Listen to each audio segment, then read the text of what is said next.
কাছাড় জেলায় প্রথম পর্যায়ে পঞ্চায়েত নির্বাচন চলছে। কাছাড় জেলার বাগপুর সোনাবাড়িঘাট ময়নুল হক চৌধুরী উচ্চতর মাধ্যমিক বিদ্যালয়ের ভোট কেন্দ্রে মহিলা পুরুষ ভোটাররা সারিবদ্ধভাবে লাইনে দাঁড়িয়ে ভোটদান করছেন।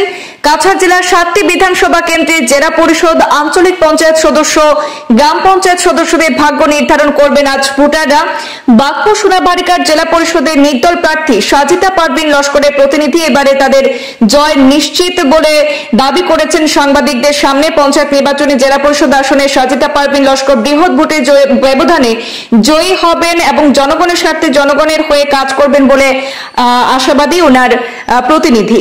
বলতে চাই বাগপুর সোনাবাড়িঘাট অঞ্চলের সমস্ত জনগণকে যেভাবে স্বতঃস্ফূর্তভাবে আমাকে সমর্থন জানাচ্ছেন তার জন্য সবাইকে ধন্যবাদ জানিয়ে আন্তরিক ধন্যবাদ জানাচ্ছি। এবং অ্যাকচুয়ালি পঞ্চায়েত ইলেকশনে পার্টি কেন্দ্রিক, দল কেন্দ্রিক ভোট হয় না, ব্যক্তি কেন্দ্রিক ভোট হয়।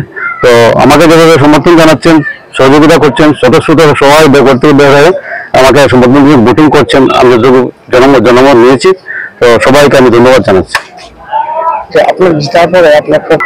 সুষ্ঠু গণতন্ত্র প্রতিষ্ঠা করা, সুষ্ঠু গণতন্ত্র, শান্তির পরিবেশ এবং উন্নয়ন নিয়ে আমি কাজ করবো।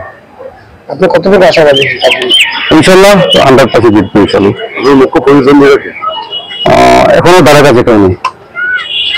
অঞ্চলের সমস্ত জনসাধারণকে আমি আহ্বান করছি, যেভাবে শান্তিপূর্ণভাবে ভোট হচ্ছে এভাবে শান্তিপূর্ণভাবে ভোট আমি সবার কাছে আশা করছি। নির্বাচনের তো পুরো এলাকা আপনি পেয়েছেন, এই এলাকার মূল সমস্যাটা কি? রাস্তাঘাটে ছোটখাটো রাস্তাঘাটে, গ্রামীণ রাস্তাঘাটের সমস্যা আছে। পানীয় জলের মেজর সমস্যা নেই, আছে কিছু জায়গাতে।